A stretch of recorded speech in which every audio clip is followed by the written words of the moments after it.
যা করার তাড়াতাড়ি করেন, আধা ঘন্টা হয়ে গেছে এসে বসে আছেন। যদি কিছু না করেন তাহলে তো টাকা পাবো না। টাকার টেনশন করবেন না আপনি। আমি টাকা দিয়ে ঢুকেছি, 2 ঘন্টার জন্য 5,000 দিয়েছি।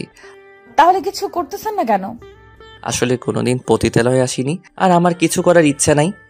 তাহলে টাকা দিয়ে এইখানে বসে শুধু শুধু সময় নষ্ট করতেছেন কেন? এমনি। আচ্ছা, আপনি কি কিছু করবেন না মনে হয়, লজ্জা পাচ্ছেন? আচ্ছা, আমি নিজে করতেছি। মেয়েটা দেখতে একদম অপরূপ। মেয়েটা যখন তার কাপড় খুলতে যাবে তখনই আমি ঘুরে বসে আর বলি, এইসব খুলতেছেন কেন? বারে, যে কাজের জন্য আসছেন সেই কাজটা করবেন না? না, আমি আপনার সাথে কোনো গল্প করতে চাই, এইগুলা না। এই যে শুনুন, এটা পার্ক না যে প্রেমিকাকে নিয়ে গল্প করবেন। এটা পতিতালয়, যা করার শরীর দিয়ে করতে হয়, বুঝলেন? আপনাকে তো বলেছি আমার এইগুলো ভালো লাগতেছে না। তাহলে টাকা দিয়ে এখানে আসছেন কেন? সে একটা লম্বা কাহিনী। কিরকম কাহিনী আবার? শুনবেন বললে? আপনার যেহেতু কিছু করার ইচ্ছা নাই, গল্প করার ইচ্ছা, তাহলে আপনার গল্পটা শুনি। বলবো। আগে আমি আপনাকে কিছু জিজ্ঞেস করতে চাই। কি জিজ্ঞেস করতে চান? আপনার নাম কি? আমার নাম বেশ্যা, সবাই এটা বলেই ডাকে। এটা জানতে চাইনি, আমি আপনার রিয়েল নামটা জানতে চাই। কি বা হবে জেনে? কিছু তো হবে না, তবে বড় আগ্রহ নিয়ে নামটা জানতে চেয়েছিলাম। ও, আমার নাম জান্নাত রহমান। আপনার? তাহিন আহমেদ। আপনার নামটা বেশ সুন্দর। আপনারটাও। তবে আপনার নামের সাথে কাজটার মিল নাই। তাই তো প্রথমে বলতে চাইনি। আসলে আপনি ওই রকম ভাবে নিবেন না, সরি। আমরা বেশ্যা, সরি বলার কিছু নেই। আমরা তো আপনাদের পুরুষ মানুষের তৃপ্তি মেটানোর জন্য সীমাবদ্ধ। এইরকম করে বলেন কেন? আপনারা কি মানুষ নন? মানুষ, তবে পার্থক্য আছে। বুঝলাম, আপনার সাথে কথাই পারা যাবে না। ও, আপনাদের তো পরিচয় দেওয়া হয়নি। আমি তাহিন আহমেদ, মা বাবার একমাত্র ছেলে। বাবার ছোট্ট একটা কোম্পানি আছে, ওটা দেখাশোনা করে। মা গৃহিণী। আর এতক্ষণ যার সাথে কথা বলতেছি আপনারা তো দেখতে পাইছেন। ভাবতেছেন আমি পতিতালয় কেন? তাহলে গল্পের সাথে থাকুন।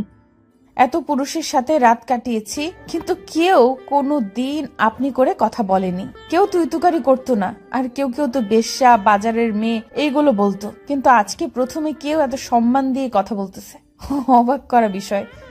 দেখুন, সবকিছু যেমন এক নয়, তেমনি সব মানুষই এক নয়। সবাইকে এক চোখে দেখাটা ভুল। আচ্ছা, আপনি শুধু শুধু এখানে এসে টাকা নষ্ট করতেছেন কেন? কিছুই তো করতেছেন না। করতেছি তো। কি করতেছেন? এই যে আপনার সাথে গল্প। তবে গল্প করার জন্য তো বন্ধুরা থাকে, কিন্তু আপনি গল্প করতে বেশ্যাখানায় আসছেন। সেটার কারণ আছে তাই। কি কারণ? যদি বেয়াদবি না ধরেন তাহলে জানতে পারি। কেন নয়, তবে আগে আপনার ব্যাপারে কিছু জানতে চাই, তারপর। ও আচ্ছা, কি জানতে চান? আপনাকে দেখে, আপনার কথাবার্তা শুনে লাগতেছে আপনি শিক্ষিত। কথাবার্তা শুনলে কি শিক্ষিত মনে হয়? না, তবে আমার মন বলে। আমি ইন্টার শেষ করছি, তবে পরিবারের অভাবের কারণে আর পড়ালেখা করা হয়ে ওঠেনি। কেন? আমি আমার পরিবারের বড় মেয়ে। যখন আমি এসএসসি শেষ করে কলেজে উঠি তখন বাবা মারা যান। ছোট্ট একটা ভাই আছে, ক্লাস 5-এ উঠেছে এবার। বাবা মারা যাওয়ার পর ঠেলে ঠুলে ইন্টার শেষ করি। তার ভেতরে মা অনেক অসুস্থ হয়ে পড়ে। জান্নাত এই কথাগুলো বলে একটু থামলো, একটা দীর্ঘশ্বাস ফেলে আবার বলা শুরু করলো। মা অসুস্থ হওয়াতে পরিবারের খরচ বেড়ে যায়। আগে তো আমি টিউশনি করে যা পেতাম সেগুলো দিয়ে চলে যেত, কিন্তু মার অসুস্থতার কারণ আমার টিউশনি করে যা পেতাম সেগুলো দিয়ে হতো না। তাছাড়া ছোট্ট ভাইয়ের লেখাপড়াটাও করাতে পারতাম না, তাই চারোদিকে জব খুঁজতে থাকি। অনেকগুলো কোম্পানিতে গেছি, কিন্তু কেউ এই সমাজে তো ঘুষে ভরা। ঘুষ দিতে পারলে নাকি চাকরি হবে। আমি তখন নিরাশ হয়ে পড়ি। আমি পরিবারের বড় মেয়ে, তাই সব দায় দায়িত্ব এসে আমার উপর পড়লো। তখন কি করব মাথায় আসতেছিল না। কিছুদিন পর একটা চাকরি পাই ছোট্ট একটা কোম্পানিতে। তবে সেই সুখের দিন বেশি দিন সইল না। সেই কোম্পানির বসের নজর পড়ে আমার উপর। প্রতিদিন তার কেবিনে ডেকে আমার সবখানে। জান্নাত কিছু বলতেছে না, কান্না করতেছে। আমি বললাম, কি হয়েছে? কান্না করেন কেন? কান্না করবেন না। তারপর কি হয়েছে বলুন। বস আমাকে আজে বাজে কথা বলতো। আমি নাকি তার সাথে রাত কাটালে আমার বেতন বাড়িয়ে দিবে, কিন্তু আমি তখন রাজি হইনি। বস যখন একদিন বেশি বাড়াবাড়ি করতেছিল তখন আমি ওনাকে থাপ্পড় মারি আর বলি, আমি রাস্তার মেয়ে না, এটা বলে চলে আসি। এদিকে মায়ের অসুখ বেড়ে যাচ্ছে, হাতে তেমন টাকা পয়সাও নাই। তখন আমি নিরুপায় ছিলাম, কি করব, কোথায় গেলে মায়ের জন্য চিকিৎসার টাকা জোগাড় করব, এগুলো ভাবি। আমার মতো মেয়েকে কে দেবে কাজ, কোথায় পাবো তার টাকা, এগুলো ভাবতে ভাবতে সকালে বাহির হয়ে নতুন জব খোঁজার জন্য, কিন্তু আমি ব্যর্থ হই। তবে আবারও সেই কথাগুলো রাত কাটানো, আমি বাসায় এসে অনেক কান্না করি সেদিন। আর ভেবে দেখলাম এছাড়া আমার কোনো উপায়ও নেই মায়ের চিকিৎসার জন্য, পরিবার চালানোর জন্য। তাই এই পথটা বেছে নিয়েছি। একটা কথা কি জানেন, এই সমাজটা দেহের পাগল, দেহ বিলিয়ে দিলে সব মিলে। আপনি বলুন, আমি কি খারাপ পথ বেছে নিয়েছি? আমি চুপ করে থাকি। কারণ কি উত্তর দিব? আসলে তো তার কথা ঠিক। আমার চোখ দুই জোড়া ভিজে গেছে। জান্নাতের প্রতি কেমন যেন ভালো লাগা কাজ করতেছে। আমি চুপ থাকায় জান্নাত বলল, কি হলো, চুপ করে আছেন যে? আচ্ছা, আপনার গল্পটা তো বলেননি। শুনুন তাহলে। তখনই দরজায় কে যেন টোকা দিল আর বলল, সময় শেষ। তখন জান্নাত বলল, ইস, আপনার 2 ঘন্টা তো শেষ হয়ে গেছে আমার কথাগুলো বলতে বলতে। আপনার কথাগুলো শেষ হয়নি। সমস্যা নাই, কাল আবার আসবো। কাল কি আবার গল্প করতে আসবেন নাকি? শুধু শুধু টাকাগুলো নষ্ট হবে আপনার। কেন নষ্ট হবে? এই যে টাকাগুলো দিয়ে আসবেন অথচ কিছুই করবেন না। তা ঠিক, তবে বন্ধু হিসেবে তো আসতে পারি আমি। না হয় বন্ধুর জন্য টাকা খরচ করে গল্প করতে আসবো? বেশ, আবার বন্ধু, হাসালেন। কেন, আপনি কি মানুষ না? জান্নাত কিছু বলতে যাবে, তখনই আবার ওদের লিডার এসে বলল, এই যে, এটা গল্প করার জায়গা না।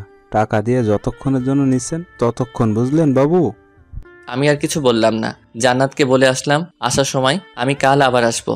এটা বলে চলে আসি বাসায়। বাসায় এসে ফ্রেশ হয়ে রুমে যাই। আসার সময় 3 প্যাকেট সিগারেট নিয়ে আসছি। আনমনে একটার পর একটা সিগারেট টেনে যাচ্ছি। তখন মা আসলো আর বলল, বাবা, তোর কি হয়েছে বাবা? তুই এরকম করতেছিস কেন? মা যাও তো, আমার কিছু ভালো লাগতেছে না, যাও তো যাও। মা আর কিছু বলল না, চলে গেল কান্না করতে করতে। আমি মনে মনে ভাবি, রিমা আমার সাথে এমনটা না করলেও পারতো। কি করছি আমি যার জন্য সে আমাকে ছেড়ে চলে গেল? এইগুলো ভাবতেছি আর নীরবে কান্না করতেছি। কখন যে ঘুমিয়ে গেছি মনে নাই। সকালে ঘুম থেকে উঠি, ফ্রেশ হয়ে নিচে যাই। তখন মা নাস্তাকে ডাক দিল। আমি চুপচাপ নাস্তার টেবিলে বসে পড়ি। মা নাস্তা দিতে দিতে বলল, বাবা, তোর কি হয়েছে বলবি? তোর এমন অবস্থা আর আমার সহ্য হচ্ছে না। বল না বাবা, কি হয়েছে তোর? তখন আমি মাকে জড়িয়ে ধরে কান্না করে দেই। আমার কান্না করা দেখে মা আর কিছু বলল না, শুধু একটা কথা বলছে, বাবা, তুই আমাদের একমাত্র ছেলে। তোর জন্য আমরা আর কোনো ছেলে সন্তান নেইনি। তুই যদি এমন করিস তাহলে আমরা বাঁচবো কি করে? আমরা মরে যাব বাবা। আমি তোর মা, আমি সব বুঝি। এই বয়সে এইগুলো হয়, তাই ভেঙে পড়তে নেই। আমি শুধু বলে সম্মতি দেই। নাস্তা করে একটু বাহিরে হলাম, কিছু ভালো লাগতেছে না। কিছুক্ষণ বাহিরে হাঁটার পর আবার বাসায় আসি। দুপুরে খাবার খেয়ে একটু ঘুমাই। ঘুম থেকে উঠতে উঠতে 4টা 4:30 বেজে গেল। তখন মনে পড়লো আমি তো জান্নাতকে কথা দিছি আজকে যাব, তাই ফ্রেশ হয়ে গাড়ি নিয়ে চলে আসি। তখন তাদের লিডার বলল, ওহো, আজকে আবার আসলেন? হুম বুঝি বুঝি, এখনই তো এগুলো করার সময়। তো কোন পাখিটাকে নিবেন আজ? আমি জান্নাতের কথা বলি আর টাকা নিয়ে ভিতরে যাই। জান্নাত আমাকে দেখে বলল, আপনি সত্যি সত্যি আজকেও আসলেন? কেন, অন্য কাউকে আশা করেছেন মনে হয়? কতজনই তো আসে, রোজকার আবার আশা করব? আমি কিছু বলতে পারতেছি না, কি বার বলবো। তার কথা তো ঠিক, তাই চুপ করে আছি। তখন জান্নাত আবার বলল, কি হলো, চুপ করে আছেন? না এমনি। মন খারাপ নাকি আপনার? আরে না। মিথ্যা বলেন কেন? একটু। ও, তো আমি কি মন ভালো করতে পারবো আপনার? কি জানি, দেখেন আমরা একে অপরের সাথে অনেক কথা বলি। কথার মাঝখানে জান্নাত বলে উঠল, আচ্ছা, আপনি তো এখনো আপনার কাহিনীটা বলেননি। শুনবেন? শোনার জন্যই তো মনটা ব্যাকুল হয়ে আছে সে কবে থেকে। তারপর আমি বলা শুরু করলাম। তখন আমি ইন্টার প্রথম বর্ষে পড়ি। কলেজের গেট দিয়ে ঢুকে কিছু দূরে যেতেই একটা মেয়ে এসে কষিয়ে একটা থাপ্পড় দেয় আমার গালে। আমি মেয়েটার দিকে তাকিয়ে থাকি হাবলার মতো, কিছু বলি না। মেয়েটা দেখতে বেশ খুব সুন্দরী। অপলক দৃষ্টিতে তাকিয়ে আছি। আমার সাথে কি ঘটছে কোনো কিছু মাথায় নাই, শুধু ওই মেয়েটার চলে যাওয়ার দিকে তাকিয়ে আছি। কিছুক্ষণ পর একটা ছেলে আমার গা ধাক্কা দিয়ে বলল, এই যে ভাই, আপনাকে মারলো আর আপনি ওই মেয়েটার দিকে তাকিয়ে আছেন এইভাবে? আপনি কে ভাই? আমি জিসান, ইন্টার প্রথম ইয়ার। আপনি? আমি তাহিন আহমেদ, নতুন আসছি। আপনার মতো ইন্টার প্রথম ইয়ার। ও, তাহলে তো আমরা একই ক্লাসের। তুমি করে বলতে সমস্যা নেই তাহলে? আমরা যখন একই বর্ষে পড়ি তাহলে ঠিক আছে। আমি নতুন ফ্রেন্ড বানাতে পছন্দ করি। তুমি কি আমার ফ্রেন্ড হবে? কেন নয়? তাহলে আজকে থেকে আমরা ফ্রেন্ড। না, আজকে থেকে না, তাহলে? এখন থেকে। ও, আমি তো মনে করেছি। কি মনে করছো? না কিছু না, চলো ক্লাসে যাই। জিসান আছে তাই আর ক্লাস চিনতে সমস্যা হলো না। সে নিয়ে গেল। আমি ব্যাগ রেখে টেবিলে বসলাম। বসতে বসতে জিসানকে বললাম, আচ্ছা জিসান, ওই মেয়েটাকে? কোন মেয়ে দোস্ত? আরে ওই মেয়ে। কোন মেয়ের কথা বলতেছো? ও আচ্ছা, বলতে লজ্জা করতেছে? তোমাকে থাপ্পড় মারছে ওই মেয়ে? এই কথা বলে জিসান অট্টহাসি দিল। হাসতে হাসতে মনে হয় শহীদ হয়ে যাবে আজ। আমি তাকে বললাম, আরে বেটা হাসি থামাও, কে এসে বলো। বলতেছি, আর একটু হেসে লই। দূর, আর বলার দরকার নাই। আরে ভাই, রাগো কেন? আচ্ছা বলতেছি। বলো, কে ওই মেয়ে? ও এই কলেজের সভাপতির মেয়ে, অনেক তেজ ভাই, একটু অহংকারী টাইপের, নাম রিমা, এইটুকু জানি। বুঝলাম, তবে সে আমাকে কেন এসে থাপ্পড় মারলো? তা তো বলতে পারবো না, তুমি হয়তো ওর সাথে কোনো খারাপ বিহেভ করেছে তাই। আরে আমি তো ওকে চিনি না, জানি না, এবং কি আজকে প্রথম দেখলাম। ওর সাথে খারাপ কি করব আমি? তাহলে তো বুঝতে পারছি না কেন মারলো। জানতে হবে আমাকে সে থাপ্পড় মারলো কেন। কি করবে, তোমার একটা সাজেশন দিই, তুমি ওর কাছে যেও না, খুব খারাপ। তাতে কি? ও যদি খারাপ হয় তাহলে আমি তার থেকে ডাবল খারাপ হব।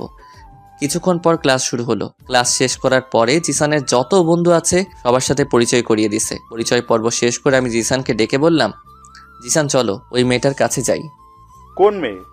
আরে হাদারাম, ওই সভাপতি মেয়েটার কাছে। ও রিমা? কোন রিমা রে? আরে ওই মেয়েটার নাম রিমা। আগে বলো নাই কেন? তুমি তো নাম জিজ্ঞেস করো নাই তাই। শালা এখনো তো জিজ্ঞেস করি নাই, তবে মেয়েটার যে রকম অপূর্ব তেমনি নামটাও দারুণ। ওহ মামা, প্রেমের রোগে ধরছে নাকি তোমাকে? মামা, মেয়েটাকে খুব ভালো লাগলো, তবে আগে জানতে হবে ও আমাকে থাপ্পড় মারলো কেন।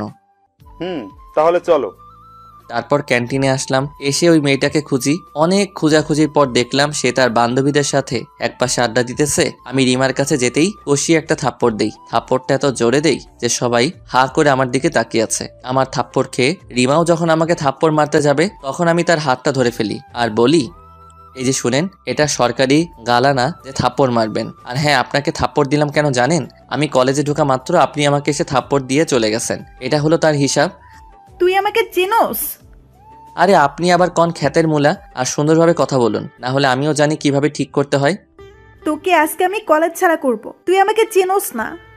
তুই আমার একটা ভালো ব্যাখ্যা করতে পারবি না যা। আর হ্যাঁ, তোকে চিনে আমি কি করব? তুই এই কলেজের সভাপতির মেয়ে আমি জানি, তাতে আমার কিছু যায় আসে না। দেখি তুই কি করতে পারোস। তখন রিমা হনহন করে সেখান থেকে চলে যায়। আর জিসান আমাকে বলে, আরে বেডা, তুমি এটা কি করলা? তোমাকে তো সে ছাড়বে না। তুমি টেনশন নিও না, কিছু করতে পারবে না।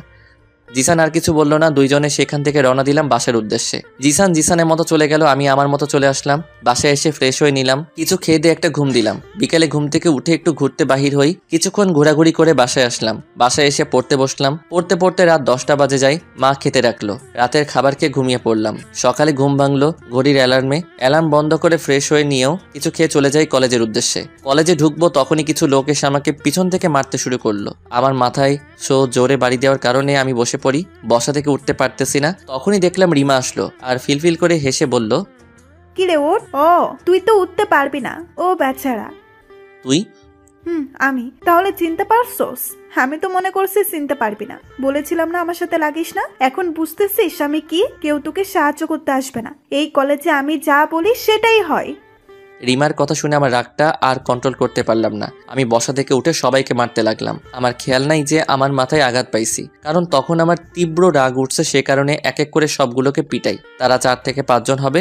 একজনকে তো এমনভাবে পিটাইছি সে যদি আমার কোনোদিন সামনাসামনি হয় তাহলে আর দাঁড়াবে না আমার সামনে। রিমা এগুলো দেখে সে পালালো। আমি সেখানে অজ্ঞান হয়ে পড়ি। চোখ খুলতেই নিজেকে আবিষ্কার করি হসপিটালের বেডে। পাশে দেখি মা বসে আছে মাথায় হাত রেখে। আমি মার দিকে তাকালাম। মা আমার চোখ খোলা দেখে ডাক্তারকে ডাক দিল।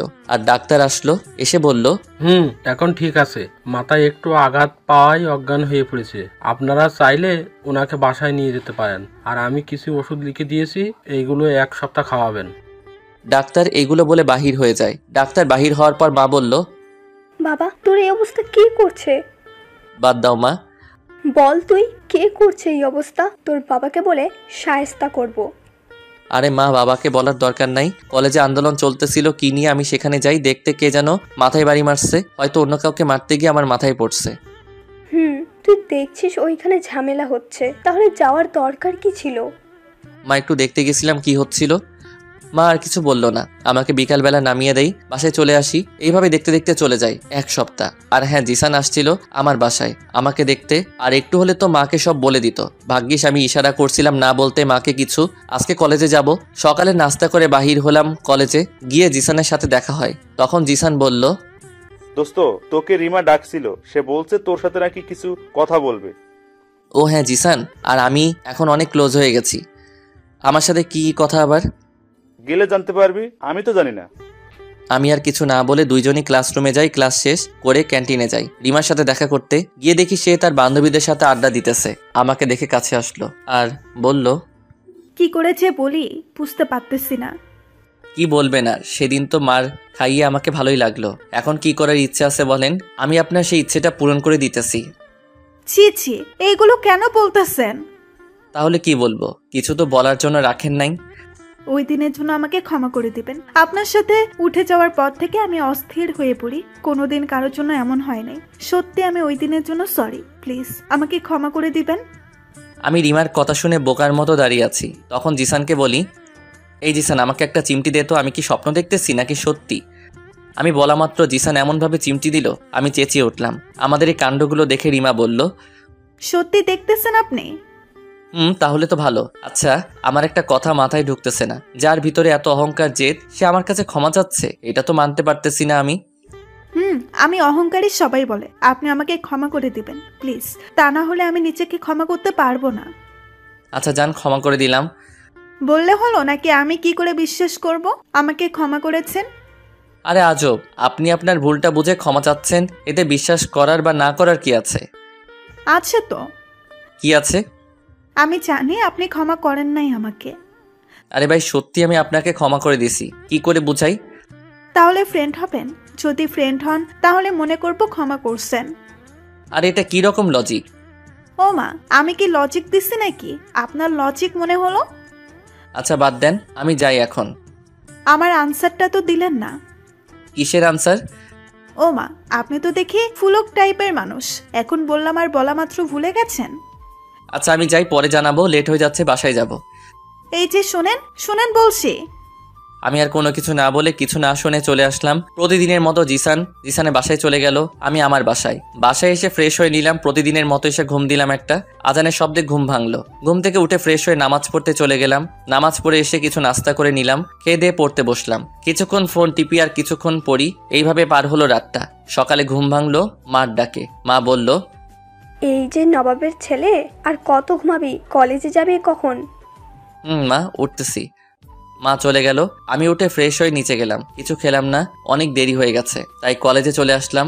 আসতে দেখি রিমা মনে হয় কেউ একজনের জন্য অপেক্ষা করতেছে। আমি তার পাশ কাটিয়ে চলে যাব, এমন সময় সে বলল, এটা কি হলো? আমি আপনার জন্য ওয়েট করতেছি আর আপনি আমার পাশ কাটিয়ে চলে যাচ্ছেন। আমাকে বলছেন কথাগুলো? না, ভূতকে বললাম। ও আচ্ছা, তাহলে আমি যাই। আরে আজব, কিরকম ছেলে আপনি? কি রকম আমি তো জানি না, বলেন তো আমি কি রকম? ধ্যাত, ভালো লাগে না। তো আমি কি করব, বসে বসে কাজে খুঁজবো? আপনি তো অনেক ফাজিল। তো না কিছু না। ভালো। আচ্ছা এখানে দাঁড়িয়ে আছে কেন? আপনার জন্য দেরি হলো কেন? আজকে আপনার ঘুম থেকে উঠতে পারি নাই তাই। আচ্ছা আমার জন্য কেন দাঁড়িয়েছিলেন? আপনি তো বলছেন কালকে আনসার দিবেন, তাই এটা শোনার জন্য অপেক্ষায় ছিলাম। ও আচ্ছা আচ্ছা, আমি যদি আনসারটার উত্তর না বলি তখন কি করবেন? আপনি যদি ফ্রেন্ড না হতে চান তাহলে তো আমি জোর করতে পারবো না। গুড। হ্যাঁ এটা ঠিক, আমি অহংকারী, কিন্তু বিশ্বাস করেন আমি চাই আপনার মতো মানুষের সাথে থেকে আমার অহংকারটা দূরে ঠেলতে। আচ্ছা আমি তাহলে যাই। কই যাবেন? উত্তরটাও নিয়ে যান। আপনি তো বললেন হবেন না। ওরে শালার, আমি কখন বললাম এটা? আমি কি বলছি ভেবে দেখেন। জানি আপনি বলবেন, আপনি হয়তো না করবেন। ঠিক, আমি তো বলি নাই যে হব না। জানি হবেনও না, কারণ আমার ভেতরে অহংকারে ভরা। আচ্ছা বাদ দেন তো। আচ্ছা আমি রাজি, আপনার একটু টেস্ট করে দেখতেছিলাম। সত্যি বলতেছেন আপনি আমার ফ্রেন্ড হবেন? এটা শুনে রিমা অনেক পরিমাণ খুশি হলো। এইভাবে কাটতে থাকে দিনগুলো। 3 মাস পর রিমা আমাকে প্রপোজ করে কলেজের সবার সামনে। আমিও রাজি না হয়ে পারলাম না। আমি জানি সে আমাকে ভালোবাসে। দেখতে দেখতে 2টা বছর পার হয়। এর মাঝে রিমাকে আমিও অনেক ভালোবেসে ফেলি, কিন্তু রিমা ইদানিং আমাকে ইগনোর করতে শুরু করছে। আমার এইগুলো ভালো লাগতেছে না। হঠাৎ আমার এক বন্ধু আমার কাছে এসে বলতে লাগলো, দোস্ত, তোর কি রিমার সাথে কিছু হয়েছে? কেন, কি হবে? কিছু তো হয়নি। তাহলে রিমাকে দেখলাম অন্য ছেলের সাথে কোথায় যেন যাচ্ছে। কখন দেখলি? এই তো কিছুক্ষণ আগে একটা হোটেলের ভিতর ঢুকতে দেখেছি। আচ্ছা চল তো দেখি কোন হোটেলে গেছে। আমি আর দেরি না করে চলে আসলাম আমার বন্ধুর দেখানো হোটেলে। তাই আমি গিয়ে সেই হোটেলের ম্যানেজারের সাথে কথা বললাম। ম্যানেজার আমাকে রুম নাম্বারটা বলে দিল। রিমা যে রুমে ঢুকছে, আমি গিয়ে দেখলাম দরজা লক করা, তাই নক করলাম। একটা ছেলে এসে দরজা খুলে দিল। ছেলেটার মনে হয় গায়ে কাপড় নাই, শুধু মুখটা দেখা যাচ্ছে। আমি কোনো কিছু না বলে রুমে প্রবেশ করলাম। প্রবেশ করতে দেখি রিমা আমার মাথায় আকাশ ভেঙে পড়লো। রিমার শরীরে কোনো কাপড় নাই, আমাকে দেখে সে একটা চাদর জড়িয়ে নিল। আমি ভাবতে থাকলাম, যাকে এতটা ভালোবাসি সে এতটা নিচে কেমন করে নামলো? তার যদি এই চাহিদাটা থাকতো তাহলে আমাকে বলতো, আমি তাকে বিয়ে করে তার চাহিদা মিটাতাম। কেন করলো সে আমার সাথে এমন? আমি এগুলো ভাবতেছি আর দুই চোখ দিয়ে অঝোর ধারায় পানি পড়তেছে। তখন রিমা বলল, শোনো, আমাকে ক্ষমা করে দাও। সেটা বলতে আমি তার কাছে গিয়ে তাকে কষে একটা থাপ্পড় দিয়ে আর বলি, তোদের মতো মেয়েদের কারণে আজ ভালোবাসা অপমানিত হচ্ছে। তোদের কারণে হেরে যাচ্ছে হাজারো বিশ্বাস, উঠে যাচ্ছে একজনের প্রতি অন্যজনের মায়া মমতা। কেন করলি তুই? তোকে কি কম ভালোবেসেছিলাম? আমাকে ক্ষমা করে দাও প্লিজ। তোকে যদি ক্ষমা করি তাহলে আমাকে ক্ষমা করবে না তারা যারা হেরে গেছে তোদের মতো ছলনাময়ীর কাছে। তুই কোন মুখে ক্ষমা চাচ্ছিস? তুই তো বেশ্যাদের থেকে খারাপ, আর বেশ্যারা তো না চাইতে করে টাকার জন্য এইসব। তুই কেন করলি? আরে তোর চাইছে বেশ্যারা অনেক ভালো। আসলে কথায় আছে, কুকুরের পেটে যেমন ঘি হজম হয় না, ঠিক তুইও তেমন। আমি এগুলো বলে আর দাঁড়ালাম না, সেখানে সোজা বাসায় চলে আসলাম। অনেক কান্না করতে লাগলাম। কান্না করতে করতে বলি, কেন সে এমন করলো আমার সাথে। তার পরের দিন ভাবলাম, কি এমন সুখ আছে আমি তাকে দিতে পারলাম না। তাই তার পরের দিন ঠিক করি পতিতালয়ে আসবো। আর কি আর, গুলো তো সব আপনি জানেন। আমি খেয়াল করলাম জান্নাতের চোখে পানি টলমল করতেছে, কিন্তু কান্না করতে পারতেছে না। আমি বললাম, শুনলেন তো আমার কাহিনী? আসলে আমরা যাকে বেশি ভালোবাসি সে আমাদেরকে বেশি কষ্ট দেয়, না চাইতেও। একটা কথা কি জানেন, বিধাতা হয়তো আপনার জন্য ভালো কিছু রাখছে, তাই ভুল মানুষের কাছ থেকে সরিয়ে নিছে আপনাকে। হয়তো, তবে সে আমার জীবনের দ্বিতীয় নারী ছিল। আমার মায়ের পর তাকে নিয়ে বোনা ছিল হাজারো স্বপ্ন। সেই স্বপ্নগুলো কাছের গ্লাসের মতো ভেঙে যেতে দেরি করলো না।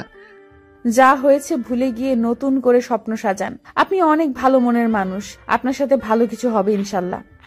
আমি কিছু বললাম না, ওর কথাগুলো শুনতেছি। এত সুন্দর করে কথা বলে সে যদি জান্নাতের মতো কেউ একজন আমার জীবনে থাকতো, এইগুলো ভাবতেছি। তখন জান্নাত বলল, কি হলো, কি ভাবে না তো? না কিছু না। আচ্ছা আমি আপনাকে নাম ধরে ডাকতে পারি? এতদিন পর বলতেছেন নাম ধরে ডাকবেন কি না? হাসালেন। এখানে হাসির কি আছে শুনি? এই যে আপনি বললেন নাম ধরে ডাকতে পারি। তো কি হয়েছে? তাই হাসি পাইছে। আজব, হাসি পাওয়ার কি আছে? আপনার থেকে অনুমতি নিতেছি। শুনুন, আমরা বেশ্যা, আমাদের কাছ থেকে অনুমতি নিতে হয় না। যার যেরকম ইচ্ছা সে সেরকম ডাকে, আপনিও ডাকতে পারেন। আচ্ছা আপনাকে তো বলছি, আর আপনি জানেন আমি কেন, তবুও কেন এটা বলেন? আপনি এই কামে আসছেন কারণ আপনার পরিবারের সমস্যার কারণে। যদি কেউ এটা বিচার বিবেচনা করে তাহলে আপনাকে কেউ দোষী করতে পারবে না। হতে পারে। আর কোনোদিন এই কথা বলবেন না। আমি এই কথা বলতে জিব্বায় কামড় খেলাম একটা। আমার থেমে যাওয়া দেখে জান্নাত বলল, কি হলো, থামলেন কেন? বলেন আপনি কি? না কিছু না। আচ্ছা আপনার সাথে কিছু কথা ছিল। বলেন কি কথা? আমি চাই আপনি।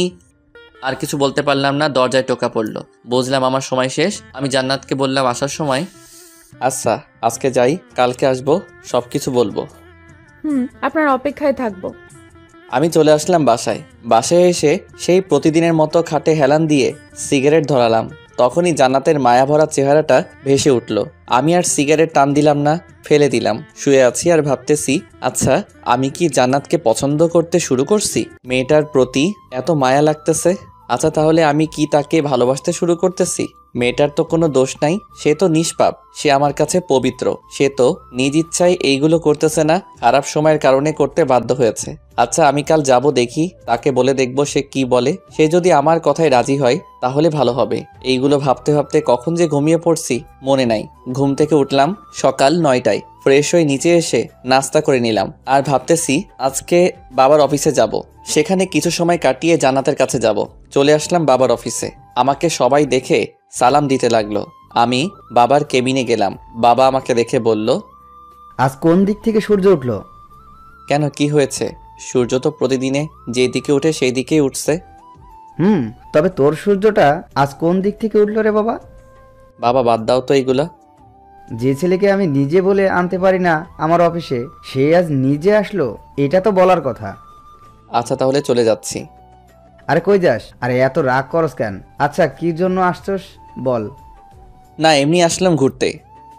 এত না ঘুরে নিজে তো চালাতে পারিস। না তোমার অফিস তুমি চালাও। দেখ বাবা, আমি তো আর ছোট হচ্ছি না, বুড়ো হচ্ছি, তাই তোকে সব দায়িত্ব দিয়ে আমি রেস্ট নিতে চাই, আর তোর জন্য একটা সুন্দর বউ আনতে চাই। রাখবি আমার কথাগুলো বাবা? তবে একটা কথা। বল কি কথা? আমি চাই আরো কয়েকদিন পর দায়িত্বটা নিতে, এখন না, সময় হলে আমি বলবো। ঠিক আছে, তোর সময় লাগলে সময় নে, তবে একটু তাড়াতাড়ি। আমি সবকিছু তোর হাতে তুলে দিতে চাই। তুই আমার বংশের একমাত্র আলো। আশা করি তুই আমার কোম্পানিটা অনেক উঁচুতে নিয়ে যাবি। আচ্ছা এখন যাই। সেখানে কিছুক্ষণ সময় কাটিয়ে বাসায় আসি। বাসায় এসে সোজা মার কাছে যাই, গিয়ে বলি, মা একটা কথা বলতাম। বল। আমি একটা মেয়েকে বাসায় আনতে চাই, যদি তুমি অনুমতি দাও। কি রে, তোর মতলবটা কি? বিয়ে করবি নাকি আমাকে বল, আমি আর তোর বাবা গিয়ে বিয়ের পাকা কথা বলে আসি। আরে মা তেমন কিছু না। তাহলে? তারপর মাকে সবকিছু খুলে বললাম জান্নাতের বিষয়ে। মা সবটা শুনে বলল, বাবা, আমি একটা মেয়ে মানুষ, আমি বুঝি কি পরিমাণ কষ্ট পাচ্ছে মেয়েটা। তুই যত তাড়াতাড়ি পারিস নিয়ে আয়।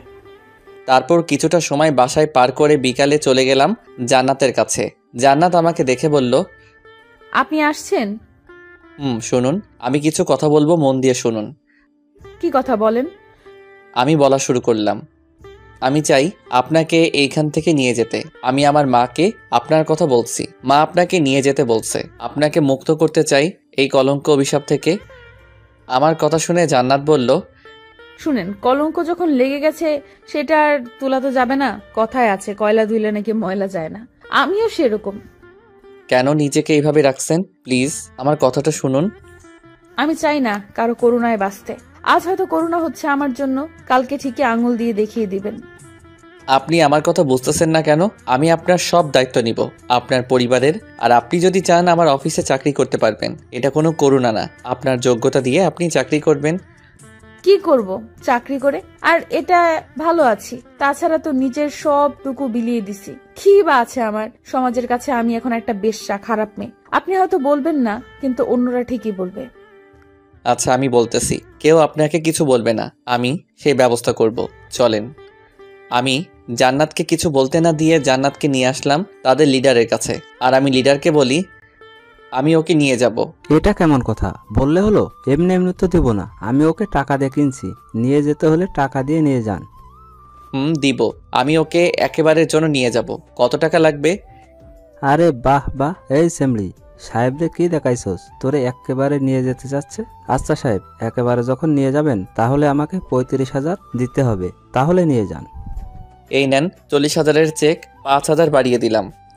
আমি জান্নাতকে নিয়ে যাই একটা ওয়াশরুমে, আর একটা ব্যাগ দিয়ে বলি, এই নিন। কি এই ব্যাগে? এই ব্যাগে বোরকা আছে, এটা পরে নিন গিয়ে। আমি এখানে দাঁড়াচ্ছি। জান্নাত ভিতরে চলে গেল, আমি বাহিরে দাঁড়িয়ে আছি। কিছুক্ষণ বাহির হলো বোরকাটা পরে। আমি বলি, পরছেন? বাহ, ভালো লাগতেছে। ধন্যবাদ। কেউ আর কাউকে কিছু বলি নাই। জান্নাতকে গাড়িতে উঠিয়ে নিয়ে চলে আসি বাসায়। বাসায় আসতেই মা বলল, কি রে, আসলেই? আমি তোদের জন্য অপেক্ষা করতেছিলাম।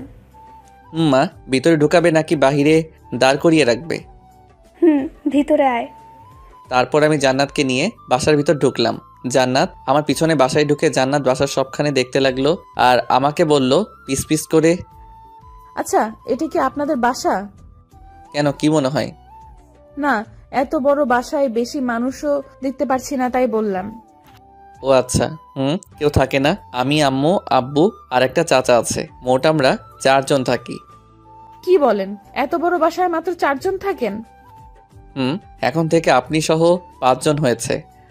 আমাদেরকে পিস পিস করে কথা বলায় দেখে মা বলল, কি রে, তোরা কি বলিস? আমাকেও একটু বল, আমিও শুনি। না মা, তেমন কিছু না। আরে বল। আচ্ছা পরে শুনো, খিদা পাইছে, খাইতে দাও। তোরা ফ্রেশ হয়ে আয়, আমি খাবার দিচ্ছি। মা চলে গেল রান্না করে। আমি জান্নাতকে নিয়ে উপরে গেলাম, আর একটা রুম দেখিয়ে দিয়ে বললাম, আজ থেকে আপনি এখানে থাকবেন। যান, ফ্রেশ হয়ে আসেন, খাবার খাবেন। আপনিও। জান্নাত চলে গেল রুমে। আমি তার যাওয়ার দিকে তাকিয়ে আছি। যখনই মনে হলো তাকে আর দেখতে পাচ্ছি না, আমিও চলে গেলাম রুমে। ফ্রেশ হয়ে এসে নিচে নামলাম। এসে দেখি জান্নাত আমার আগে থেকে চলে আসছে আর মাকে সাহায্য করতেছে। আমি এটা দেখে বললাম, মা তুমি ওনাকে কেন আনতে দিতেছো? আজকে মাত্র আসছে বাসায়। আমার কথা শুনে জান্নাত বলল, আরে আন্টি বারণ করেছিল, আমি জোর করে করেছি। বসেন আপনি। আরে আপনি তো এইমাত্র আসলেন বাসায়, কাজ কেন করতেছেন? তখনই মা বলে উঠল, এই শোন, আমার এমন একটা বৌমা চাই। মা তুমিও? মার কথা শুনে জান্নাত একটু লজ্জা পেল। না বললেও ওর মুখ দেখে বোঝা যাচ্ছে। খাবার টেবিলে সাজানো হয়েছে, তারপর সবাই মিলে খেয়ে নিলাম। খেয়ে রুমে চলে গেলাম। 10-15 মিনিট পর দেখলাম জান্নাত আমার রুমে আসলো আর দরজার কাছে দাঁড়িয়ে বলল, ভেতরে কি আসতে পারি? আরে আসেন, অনুমতি নেওয়ার কি আছে? এটা এখন থেকে আপনার বাসা মনে করবেন। জান্নাত ভিতরে ঢুকে খাটের এক কোনায় বসলো আর বলল, আচ্ছা একটা কথা জিজ্ঞেস করি আপনাকে। অবশ্য, কি কথা বলেন। আচ্ছা আপনি আমাকে আপনার বাসায় আনলেন কেন? আমি তো একটা নষ্ট মেয়ে। ঠিক, তবে আপনি তো স্বইচ্ছাই কাজ করেন নাই, আপনার পরিবারকে বাঁচাতে করছেন। আপনার জায়গায় অন্য কেউ হলে এটা করতো। তবে এই সমাজ যে আমাকে আঙুল দিয়ে দেখিয়ে দিবে আমি একটা নষ্ট মেয়ে, তখন আমার সাথে সাথে আপনিও তো অপমানিতই হবেন। বলে হব তাতে কি? কিন্তু আমি জান্নাতকে আর কিছু বলতে দিলাম না। ওর ঠোঁটের সাথে আমার ঠোঁট এক করে দেই। এইভাবে কতক্ষণ ছিলাম জানি না। হঠাৎ মার আওয়াজে জান্নাতকে ছেড়ে দিলাম। তখন মা অন্যদিকে ঘুরে বলতে লাগলো, এই বয়সে এগুলো কি দেখতেছিস? আর দরজাটা তো বন্ধ করতে পারতি। দেখলাম জান্নাত হালকা লজ্জা পেল আর এক দৌড়ে চলে গেল। আর মা আমার কাছে এসে বলল, কি রে, এত যদি সর্ক হয় তাহলে বিয়ে করে নিলেই তো পারিস। মা আমি তো ওকে ভালোবাসতে শুরু করছি, কিন্তু ওর মনে আমার জন্য কি আছে তা তো জানতে হবে। জোর করে তো কিছু পাওয়া যায় না। যত তাড়াতাড়ি পারিস ওকে বিয়ে কর। মেয়েটাকে আমার খুব ভালো লাগছে। মা তুমি খালি দোয়া করো। মা চলে গেল। আমি শুয়ে পড়ছি আর ভাবতেছি, আচ্ছা জান্নাতকে তো আমি ভালোবেসে ফেলছি, কিন্তু সে কি আমাকে ভালোবাসবে? এইসব ভাবতে ভাবতে ঘুমিয়ে পড়ি। আর ওইদিকে জান্নাত ভাবতে লাগলো, আমি কি ওনাকে ভালোবাসতে শুরু করেছি? আমি ওনাকে আটকাতে চাইতেও কেন আটকাতে পারি না? না না, এটা হয় না। আমি একটা নষ্ট মেয়ে। কি বা আছে আমার ওনাকে দিব? মেয়েরা বিয়ের পর তার স্বামীকে উপহার হিসেবে তার সতীত্ব দেয়, কিন্তু আমি তো দিতে পারবো না। জান্নাত এইগুলো ভাবতেছে আর কান্না করতেছে। নীরবে কান্না করতে করতে যে কখন ঘুমিয়ে গেল টের পেল না। সকালে ঘুম ভাঙা একটা মেয়েটাকে চোখ খুলতে দেখি জান্নাত বলতে লাগলো, এই যে ওঠেন, অনেক বেলা হলো, এবার উঠুন। আমি ঘুম ঘুম ভাব নিয়ে বললাম, মা আর একটু ঘুমাই, যাও তো। এই যে মশাই, আমি আপনার মা না, ভালোভাবে দেখুন। আমি চোখ খুলে ভালোভাবে খেয়াল করলাম, আরে এটা তো জান্নাত। সাথে সাথে জিব্বায় কামড় খেলাম। জান্নাতের দিকে তাকিয়ে দেখি সে মিটিমিটি করে হাসতেছে আর বলতেছে, এই আপনি চোখে দেখেন না? আমাকে কি আপনার আম্মু মনে হয়? আমি চুপ করে আছি। জান্নাত আবার বলল, ফ্রেশ হয়ে নিচে আসুন, আন্টি ডাকতেছে নাস্তা করতে। আপনি যান, আমি আসতেছি। তারপর জান্নাত চলে গেল। আমি ফ্রেশ হয়ে নিচে গেলাম। দেখি টেবিলে খাবার রেডি আছে। আমি খাবার মুখে দিয়ে বললাম, মা আজকে নাস্তা বানাইছে কে? কেন, কি হয়েছে? আমি বানিয়েছি। না মা, আজকে নাস্তাটার টেস্টটা আলাদা তাই। কি বলতে চাস তুই? নাস্তার মজার হয়নি? দে, তোর খেতে হবে না। আরে মা, পুরো কথা তো শুনবে। আমি বলতে চাচ্ছি, অন্য দিনের চাইতে আজকেরটা অনেক টেস্ট হয়েছে। শুধু শুধু ভুল বুঝো কেন? ও আচ্ছা, তাহলে খা। আসলে আজকে জান্নাত মানে আমার বৌমা করছে। আম্মুর মুখে বউ ডাক শুনে আমি আম্মুকে ইশারায় বললাম, এইগুলো কেন বলো? আম্মু আমার ইশারা বুঝে হাসতে লাগলো। আমি খেয়াল করলাম জান্নাত তো মিটিমিটি করে হাসতেছে। তার মানে বুঝতেছি জান্নাত মুখ ফুটে কিছু বলতে পারতেছে না। যা করার আমাকে করতে হবে। জান্নাতকে দাঁড়িয়ে থেকে দেখে বললাম, কি হলো, আপনিও বসুন। না, আগে আপনারা খেয়ে নিন, তারপর খাবো। তখন মা বলল, কি রে মা, তুমি মনে হয় আমাদেরকে এখনো আপন মনে করো না। তা না, আপনারা বড় মানুষ, আগে আপনারা খান। আমি ছোট মানুষ, আমি তো আপনার মেয়ের মতো। জান্নাতের কথা শুনে মা আমার দিকে তাকিয়ে বলল, ওই দেখছিস কিভাবে সম্মান করতে জানে আমার বৌমা? আমি তো ওকেই বউ বানাবো। মা আবার শুরু হয়ে গেল।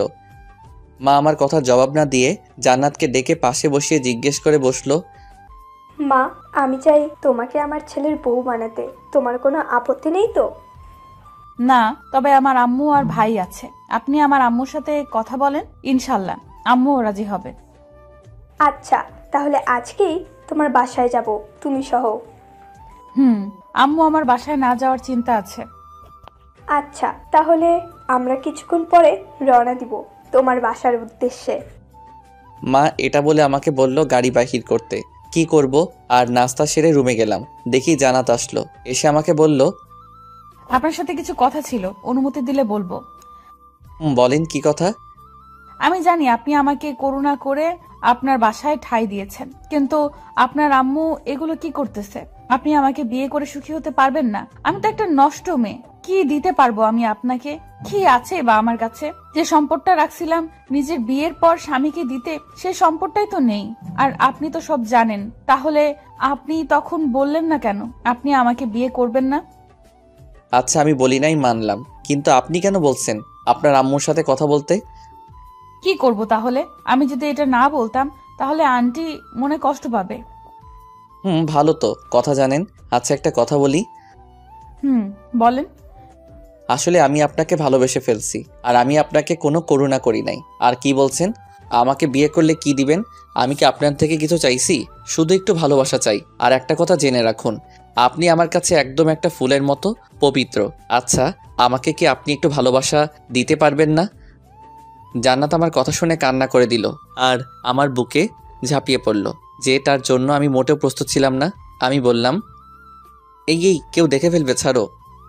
না, ছাড়বো না। সারা জীবন এই বুকে মাথাটা রাখতে চাই। কোনোদিন পর করে দিবেন না তো? আমি জান্নাতকে আরো শক্ত করে জড়িয়ে ধরে বলি, না, আমার বউটাকে কোনোদিন আর কোনো কষ্ট পেতে দিব না। জানি না এই সুখ সইবে কিনা আমার কপালে। এইগুলো বলবে না, তা না হলে কথা বলবো না আর তোমার সাথে। আচ্ছা, আর বলবো না। আমি আর কিছু বললাম না। জান্নাতকে বুক থেকে ছাড়িয়ে সামনে এনে তার কপালে একটা ভালোবাসার স্পর্শ এঁকে দিলাম। দেখলাম জান্নাতের কিছুটা চুল সামনে ঝুলতেছে। আমি হাত দিয়ে ওই চুলগুলো কানের পাশে গুজে দিলাম। একটু খেয়াল করে দেখলাম জান্নাতের ঠোঁটগুলো কাঁপতেছে। ওই গোলাপি ঠোঁট দেখে নিজেকে আর সামলাতে পারলাম না, ডুবিয়ে দিলাম জান্নাতের ঠোঁটগুলোর সাথে। আমার ঠোঁটগুলো 4 ঠোঁট এক হয়ে গেল। জান্নাত প্রথমে ছাড়ার চেষ্টা করছিল, আমার জোড়াজুড়িতে সেও রেসপন্স দিতে লাগলো। এইভাবে কতক্ষণ ছিলাম জানি না। কিছুক্ষণ পর ছেড়ে দেই। আর ছাড়ার পর জান্নাত লজ্জা মাখা মুখে বলতে লাগলো, এই আর না, হয়েছে। আরগুলো বিয়ের পরে। বিয়ের পর কি? জান্নাত আর কিছু বলল না, দৌড়ে চলে গেল। তখনই ডাক পড়ে মার। মা আমার রুমে এসে আমাকে বলল, কি রে, এখনো রেডি হসনি? কেন? কি রে, তোর জ্বর হয়েছে নাকি? দেখি। না মা, কিছু হয় নাই। তাহলে রেডি হতে বলছি আমি। আর তুই কেন বললি যে? তোকে তো কিছুক্ষণ আগে বললাম জান্নাতের বাসায় যাব, ভুলে গেছিস? মা কথা শুনে আমি জিব্বা কামড় খেলাম আর মনে মনে বলতে লাগলাম, খাইছে রে। রোমান্স করতে করতে ভুলে গেছে। আম্মু কিছু বোঝার আগে আমি বললাম, আচ্ছা তুমি যাও, আমি আসতেছি। আর জান্নাতকেও রেডি হতে বলো। মা চলে গেল। আমি ফ্রেশ হয়ে রেডি হয়ে নিলাম। আমার পরানো একটা নেভি ব্লু শার্ট আর একটা কালো প্যান্ট। মাথা চুলগুলো একটু স্পিক করে দিলাম, চোখে সানগ্লাস। আমি আয়নার সামনে দাঁড়িয়ে চুলগুলো ঠিক করতেছি। তখনই গ্লাসে খেয়াল করলাম জান্নাত আসছে। আমি জান্নাতকে দেখে পিছনে ঘুরি আর বলি, কেমন লাগতেছে গো? পেঁচার মতো লাগতেছে। ও আচ্ছা, এই পেঁচা তো আপনারই গলায় ঝুলবে ম্যাডাম। বইয়ে গেছে। বিয়েটা হতে দাও, বাসর ঘরে বোঝাবো এই পেঁচাটা কি করতে পারে। আসছে, দেখা যাবে। তাছাড়া আমি তো আমার বাসর ঘরে কোনো পেঁচা ঢুকতে দিব না। দেখবো নে কেমন করে ঢুকতে না দাও। দেখা যাবে। আচ্ছা চলেন, মা ডাকতে পাঠিয়েছে আমাকে, দেরি হলে বকা দিবে। চলো যাওয়া যাক। তারপর জান্নাতকে নিয়ে নিচে আসি। আসতেই মা বলল, কি রে, এতক্ষণ লাগে আসতে? মা রেডি হতে তো সময় লাগবে, শ্বশুর বাড়ি যাচ্ছি, একটু বোঝো না। হয়েছে হয়েছে, চল এখন। তারপর রওনা দিলাম জান্নাতদের বাড়ির উদ্দেশ্যে। কিছুক্ষণ পর পৌঁছে গেলাম জান্নাতদের বাসায়। জান্নাত গাড়ি থেকে নেমে সামনে হাঁটতেছে, আমরা পিছনে। জান্নাত ঘরে ঢুকলো। তখনই জান্নাতের মা জান্নাতকে দেখে বলে উঠল, কিরে মা, কই ছিলি? তোর জন্য অনেক চিন্তা হচ্ছিল। আর মা, ওনারা কারা? তখন জান্নাত আমাদেরকে ডেকে কাছে নিয়ে গিয়ে ওর মাকে বলল, মা, আমি ওনাদের বাসায় ছিলাম। উনি হচ্ছেন তাহিন আর ওনার মা। আমি সালাম দিলাম আর আমাদেরকে বসতে বলে আমি ঘরের চারিপাশে চোখ ঘুরিয়ে দেখতে লাগলাম। একটা খাট আছে আর ঘরটা তেমন বড় না আমাদের মতো। আমরা গিয়ে খাটে বসলাম, তখন মা বলল, মানে আমার মা জান্নাতের মাকে বলল, আপনি আমার বোনের মতো, আমরা আপনার কাছে একটা আশা নিয়ে একটা জিনিস চাইতে আসছি। বলেন না কি জিনিস? আর তাছাড়া এই গরিবের ঘরে কি বা আছে আপনাদের দেবার? আছে বলেই আসছি বোন, অনেক মূল্যবান জিনিস সেটা। আমাদের ঘরে এমন কোন জিনিস মূল্যবান আছে আমি তো জানি না, একটু খুলে বলবেন? আপনি যেহেতু অনুমতি দিয়েছেন তাহলে বলতে পারি, আপনার ঘরের চাঁদটাকে আমার ছেলের বউ করে আমার ঘরে তুলতে চাই। এটা তো খুশির খবর। তবে বোন, আমার তো দেওয়ার মতো কোনো কিছু নাই।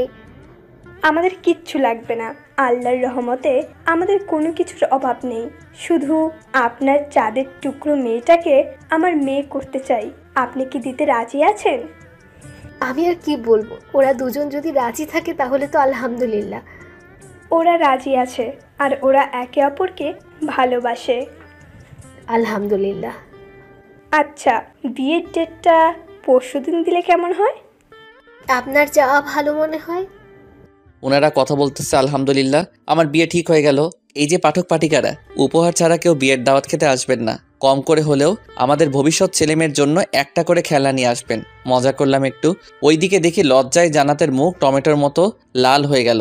আমি জান্নাতের কাছে গেলাম আর কানে কানে বললাম, এই যে মিস, ও না, এখন থেকে তো মিসেস হয়ে গেছেন। বলেন। তাহলে বাসর রাতে তো খুব জমবে। আমার বলছি লজ্জা লাগে না? এখন যা লজ্জা পাওয়ার পেয়ে নাও, তোমার সব লজ্জা ওই রাতে ভাঙাবো। আমি আর কিছু বললাম না, আবার এসে খাটে বসি আর শাশুড়িকে বলি, আন্টি আমার একটা আবদার, আশা করি রাখবেন। বাবা বলো। আন্টি আমি চাই আপনারা সবাই আমাদের বাসায় থাকবেন এখন থেকে, আর আপনার ছেলের পড়ার খরচ সবকিছু আমি চালাবো। না বাবা, তা হয় না। আন্টি আমি কিন্তু আপনার ছেলের মতো, আমার কথা রাখবেন। জান্নাতের আম্মু কিছু বলতে যাবে তখনই আমার মা বলে উঠল, আর কোনো কথা না, আজকে থেকে আপনারা আমাদের সাথে থাকবেন। তাছাড়া আমারও তো গল্প করার জন্য একজন সঙ্গী চাই। আপনি থাকলে তো আরও ভালো, দুই বোন মিলে সারা দিন গল্প করব। আর কিছু বলল না, রাজি হয়ে গেল। আর এইদিকে আম্মু আব্বুকে ফোন দিয়ে জানিয়ে দিল সব। আব্বু অনেক খুশি এটা শুনে। আমরা রওনা দিলাম বাসার উদ্দেশ্যে।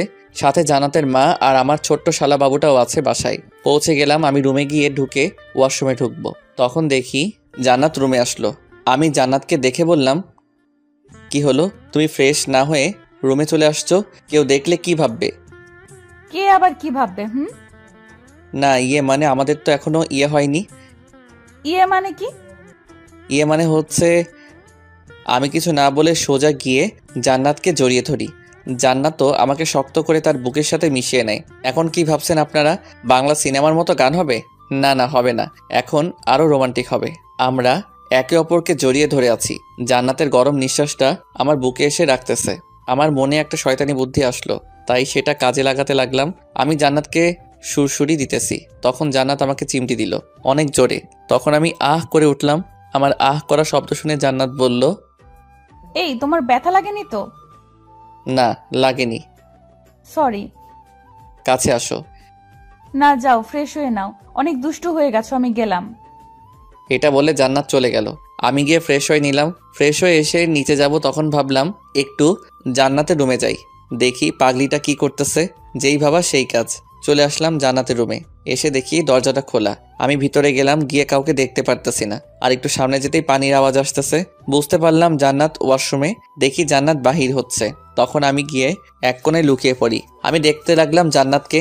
জান্নাত একটা টাওয়েল গায়ে দিয়ে বাহির হলো। আমি তো এই অবস্থায় জান্নাতকে দেখে আমার অবস্থা যায়। দেখলাম জান্নাত চেঞ্জ করতেছে। আমি দেখতে লাগলাম। কি দেখছি ওইগুলো ইতিহাস আপনাদেরকে বলা যাবে না। জান্নাত অন্যদিকে ঘুরে তাকিয়ে আছে। তখন আমি গিয়ে পিছন থেকে গিয়ে জান্নাতকে জড়িয়ে ধরলাম। আমার এইভাবে জড়িয়ে ধরা দেখে জান্নাত চমকে গেল আর চিৎকার করতে যাবে, তখনই আমি তার মুখটা চেপে ধরলাম আর বললাম, এই চেঁচিও না, আমি, দেখো আমাকে। তখন জান্নাত পিছনে ঘুরে তাকিয়ে দেখে আমি। আমাকে দেখে আমার বুকে কিল ঘুষি মারতে লাগলো। আমি তাকে টান মেরে বুকের সাথে মিশিয়ে নিলাম আর বললাম, এই পাগলি, ভয় কেন পাও? এইভাবে কেউ আছে? অনেক ভয় পাইছি, কে না কে ভেবে। আচ্ছা, আর ভয় নাই, আমি তো আছি। তোমার জায়গায় যদি অন্য কেউ হতো তাহলে আমার কি হতো? সেটা তখন দেখা যেত। তবে আমার এই পাগলিটার দিকে যে চোখ তুলে তাকবে তার চোখ উঠিয়ে নিব। এইভাবে ভালোবাসবে তো সারা জীবন, যত বড়ই সমস্যা হোক না কেন। আমাকে পর করে দিও না। পাগলি। দুইজন দুইজনের বুকের সাথে লেপ্টে আছি। কিছুক্ষণ নীরবতা বহন করলো আমাদের মাঝে। আমি জান্নাতকে বললাম, তোমার কোমরের নিচে যে তিলটা আছে ওইটা অনেক সুন্দর গো। জান্নাত আমাকে তার বুক থেকে সরিয়ে দিয়ে আমার দিকে বড় বড় চোখ নিয়ে তাকিয়ে আছে আর বলল, এই এই তুমি কি বলছো? কেন, কানে কি কম শোনো? তার মানে তুমি? জান্নাত গালে হাত দিয়ে লাগলো। আমি বললাম, কি হলো বলো? কিছু না। আরে বিয়ের পর তো সবকিছু আমার, তখন তো সব দেখবো। এটা না হয় আগে দেখে নিলাম। তাই বলে এইভাবে লুকিয়ে লুকিয়ে? শয়তান একটা। এই শয়তান দেখবো অনেক শয়তানি করবে। কি শয়তানি করবে? যখন করবে তখন দেখবে। হয়েছে হয়েছে, বলতে হবে না। তা না হলে সবাই শুনে ফেলবে। এখন রুম থেকে যাও, কেউ দেখে ফেলবে, আর তখন বলবে বিয়ের আগে বউ পাগলা হয়ে গেছে। আমি আর কিছু বললাম না, চলে আসলাম। আর নিচে গেলাম, তখন মা বলল, শোন, আজকে শপিংয়ে যাব, রেডি থাকিস। কখন যাবা? ঘন্টাখানেক পর যা, গিয়ে জান্নাতকেও রেডি হতে বল, সময় নেই। আচ্ছা। তারপর আমি আবার জান্নাতের কাছে গেলাম। আমাকে দেখে জান্নাত বলল, এই এটা কি হলো? এখনই গেলে আমার কেন আসলা না? কেন আসতে পারি না বুঝি? আচ্ছা চলে যাচ্ছি। আমি ঘুরে আসতে যাব, তখনই জান্নাত আমার হাতটা ধরে ফেলে। আমি জান্নাতের দিকে ঘোরা মাত্র 4 ঠোঁট এক করে দেই। আমি একটু অবাক হলাম, পরে তার সাথে রেসপন্স দিতে লাগলাম। এইভাবে কিছুক্ষণ কিস করার পর জান্নাত আমাকে ছেড়ে দিয়ে বলে, রাগ করতে হয় নাকি? কই রাগ করলাম, একটু ভাব নিছি। আর ভাব নিছি তাই তো তোমার ঠোঁটের মিষ্টিটা পেলাম। শয়তান একটা। আচ্ছা তোমাকে কি যেন বলতে আসছিলাম, কি যেন। কি বলবে বলো? আরে দাঁড়াও, মনে করে নি। ও হ্যাঁ, শপিংয়ে যাব, সবাই আমাদের বিয়ের কেনাকাটার জন্য, তাই রেডি হতে বলার জন্য আসছিলাম। আচ্ছা। আমিও রেডি হয়ে আসি, তুমিও রেডি হও। তারপর আমি চলে আসলাম রেডি হতে। আমি গিয়ে রেডি হয়ে নিচে গেলাম, দেখতে পেলাম জান্নাতও রেডি হয়ে আসতেছে। দেখতে খুব সুন্দর লাগতেছে। কপালে কালো টিপ, চোখে কাজল, ঠোঁটে হালকা লিপস্টিক, চুলগুলো ছেড়ে দিছে। সামনের 2 দিকে চুলগুলো বাতাসে দুলতেছে। এক কথায় অপরূপ। এই আপনারা নজর দিবেন না আমার বউয়ের দিকে, বলে দিলাম। তারপর সবাই রওনা দিলাম শপিং মলের উদ্দেশ্যে। বাসার সবাই আসছে, জান্নাতের মা, ভাই, আমার মা, বাবা, সবাইকে নিয়ে শপিং মলে ঢুকি। সবাই শপিং করতে ব্যস্ত, আর আমি একটা জায়গায় দাঁড়িয়ে আছি। হঠাৎ শুনতে পেলাম কেউ আমাকে ডাকতেছে আমার নাম ধরে। তাই পিছনে ঘুরে দেখার জন্য মাথাটা ঘুরালাম। আমি দেখে তো অবাক, কারণ এটা তো রিমা। সে কেন আমাকে ডাকতেছে বুঝতে পারলাম না। রিমা আমার কাছে এসে বলতে লাগলো, কেমন আছো? ভালো। কে আপনি? কি বলতেছো এইসব তুমি? কি বলতেছি কানে যায় না আপনার? এইভাবে কেন কথা বলতেছো? কিভাবে কথা বলতেছি? তুমি আগের মতো নাই, অনেক পাল্টে গেছো, কেমন জানি হয়ে গেছো। আমি যেমন আছি তেমনই ভালো আছি। দেখতে তো পাচ্ছি। দেখলে জিজ্ঞাসা করতেছেন কেন আবার? না এমনে। আচ্ছা, আমাকে কি ক্ষমা করা চায় না? কিসের ক্ষমা? আপনি তো আমার সাথে কোনো খারাপ কিছু করেন নাই, তাহলে ক্ষমা চাচ্ছেন কেন? যার জন্য তোমাকে আমি ঠকিয়েছি, সে আমাকে ছেড়ে চলে গেছে। আসলে কথাই আছে, যে যেমন করে তার কাছে তেমনি ফেরত আসে। আমার সাথেও তেমন হয়েছে। আমি তোমার ভালোবাসাটা বুঝতে পারি নাই। প্লিজ আমাকে তুমি ক্ষমা করে দাও। যাকে ভালোবাসি সে তো অন্য নৌকায় পা দিয়েছিল, এখন সে নৌকাটা ঢুকে গেছে, তো আমার কাছে আবার আসছেন। আর ক্ষমা তো সেই দিন করে দিছি। একটা কথা, ভালোবাসলে নাকি ভালোবাসার মানুষের কাছে অভিযোগ রাখতে নাই। সত্যি তুমি আমাকে ক্ষমা করে দিছ? রিমা আমার হাত ধরে নিয়েছে। আমি এক ঝাটকায় তার হাতটা আমার হাত থেকে ছাড়িয়ে নেই আর বলি, আপনার তো সাহসও কম না, আপনি আমার হাত ধরতেছেন। তুমি তো বলছো ক্ষমা করে দিছ, আর আপনি আপনি করে কথা বলতেছো কেন? ক্ষমা করে দিছি তার মানে এটা না যে আপনার আমার হাত ধরার অধিকার দিছি। আর আমি অপরিচিত মানুষের সাথে আপনি করেই বলি। তাহলে তুমি আমাকে এখনো ক্ষমা করো নাই? আবার একই কথা বলতেছেন কেন? তুমি যদি আমাকে ক্ষমা করে দিতে, তাহলে আমাকে আপন করে নিতে, ঠিক আগের মতো। আরে ক্ষমা করেছি এটা না যে আপনাকে আবার আপন করব, আর আপনি আবার বেইমানি করবেন। তাছাড়া তোমার জন্য আমি একটা নিষ্পাপ মেয়েকে কষ্ট দিতে পারবো না। ভালো থাকবেন, আর পারলে দ্বিতীয়বার কারোর সাথে এমন করবেন না। জানেন তো যে আপনি করবেন ঠিক তা আপনাকে প্রকৃতি ফিরিয়ে দিবে। রিমাকে আর কিছু বলার সুযোগ দিলাম না। আমি চলে আসলাম সেখান থেকে। এসে দেখি সবার শপিং করা শেষ। শপিং শেষ করে বাসায় চলে আসলাম। রুমে ঢুকতেই জান্নাত বলল, মেয়েটাকে? কোন মেয়ে? যার সাথে মার্কেটে কথা বলছো ওই মেয়েটা। ও, তাহলে তুমি দেখছো? কে ওই মেয়ে? ওই হচ্ছে ওই মেয়ে যাকে আমি আমার থেকেও বেশি ভালোবাসতাম, রিমা। ও আচ্ছা। জানি না তুমি কি মনে করছো, তবে এটা ভেবো না যে আমি আমার দ্বিতীয়বার এই ভুল করব। আমি তোমারই আছি আর তোমারই থাকবো। জান্নাত ছোট্ট একটা মুচকি হাসি দিয়ে চলে গেল। আমিও ফ্রেশ হতে গেলাম। এইভাবে দেখতে দেখতে আমার আর জান্নাতের বিয়ের দিন কাছে আসতে লাগলো। আমি বাসায় ঘরের সামনে দাঁড়িয়ে আছি, কারণ এটা তো আমার প্রথম বিয়ে। কি করব কিছু তো বুঝতেই পারতেছি না। আমাকে দাঁড়িয়ে থাকতে দেখে সবাই ঠেলে ঠুলে মরার ঘরে থুক্কু বাসর ঘরে ঢুকিয়ে দিল। আমি ঢুকে দরজাটা লক করে দিলাম। তারপর আস্তে আস্তে ওই খাটে থাকা মানুষটার কাছে যেতে লাগলাম। আমি গিয়ে খাটে বসলাম। জান্নাত ইয়া বড় একটা ঘোমটা দিয়ে বসে আছে। আমাকে দেখতে পেয়ে খাট থেকে নেমে আমাকে সালাম করলো। আমি জান্নাতকে উঠিয়ে বুকে জড়িয়ে নিলাম আর বললাম, এটা কি আমার বিয়ে করা বউ নাকি পার্লার থেকে আনা মেয়ে বুঝতে পারতেছি না। এই আমি পার্লারে যাই নাই, ঘরে সাচ্ছি। আসলে জান্নাত দেখতে অনেক সুন্দরী। ওকে রাগানোর জন্য এটা বললাম। আমি জান্নাতকে খাটে বসালাম। তারপর বললাম, আচ্ছা এখন কি করব? আমি জানি না। লজ্জা মাখা মুখে কথাটা বলল। আচ্ছা তাহলে ঘুমিয়ে পড়ি। এটা বলতে দেরি জান্নাত আমাকে খাটে ধাক্কা দিয়ে ফেলে দেয় আর বলে, ওই ছাগল, বাসর ঘরে মানুষ কি ঘুমায়? তাহলে কি করে? আমি তো জানি না। ওরে আমার সোনাটা, বুঝছি কি করে। এটা বলে জান্নাত আমার উপর ঝাঁপিয়ে পড়ল। জান্নাত আমার ঠোঁটের সাথে ওর ঠোঁট দুটো মিশিয়ে দিল। আমিও বাধা দিলাম না, মজা নিতে লাগলাম ওর ঠোঁটের। তারপর দুইজনে হারিয়ে যাই ভালোবাসার অতল সাগরে। ওইগুলো ইতিহাস, থাক, বলা যাবে না। আর যদি আপনারা জানতে চান তাহলে বিয়ে করে নেন, তাহলে জানবেন। 3 বছর পর আমি অফিস করে বাসায় আসলাম। তখনই তাসফিয়া বলল, পাপা পাপা আমার চকলেট দে। এই তো আম্মু তোমার চকলেট, এই নাও। তখন জান্নাত বলল, আরো বেশি করে চকলেট খাওয়াও, যাতে করে আমার মেয়েটার দাঁত নষ্ট হয়। আরে ও এখনো ছোট, বড় হলে সব ঠিক হয়ে যাবে। এটা বললে আমি রুমে গেলাম ফ্রেশ হতে। ও তাসফিয়ার কথা তো বলা হয়নি আপনাদের। চলুন ফ্রেশ হওয়ার ফাঁকে ওর পরিচয় দিয়ে দেই। তাসফিয়া হচ্ছে আমার মেয়ে, একটু একটু কথা বলতে জানে, দেখতে একদম ওর মার মতো হয়েছে। আর আমি বাবার কোম্পানি সামলাই এখন। বাবা আর কোম্পানিতে যাই নাই, এখন সব দায়িত্ব আমাকে দিয়ে দিছে। আমি ফ্রেশ হয়ে বাহির হলাম, শুনতে পেলাম জান্নাত ডাকতেছে খাবার খেতে। তাই খাবার খেতে গেলাম। খাবার খেয়ে আমি আর আমার মেয়েকে রুমে নিয়ে আসি। জান্নাতও আসবে। সব কাজ শেষ করে আমি আমার মেয়ের সাথে দুষ্টামি করতেছি, তখন দেখলাম জান্নাত আসলো। এসে বলল, বাপ বেটি মিলে কি কথা বলতেছে? আমার মেয়ে বলতেছে ওর নাকি একটা ভাই লাগবে। এই তোমার কি লজ্জা শরম নেই? মেয়ের সামনে এগুলো বলতেছো? ও কি বুঝতেছে? আচ্ছা বাদ দাও, কাছে আসো। কতদিন ভালোভাবে কাছে পাই নাই। এই ফাজিল, মেয়ে আছে দেখতে পাচ্ছ না? ও ঘুমাক তারপর। কি আর করবো বলেন।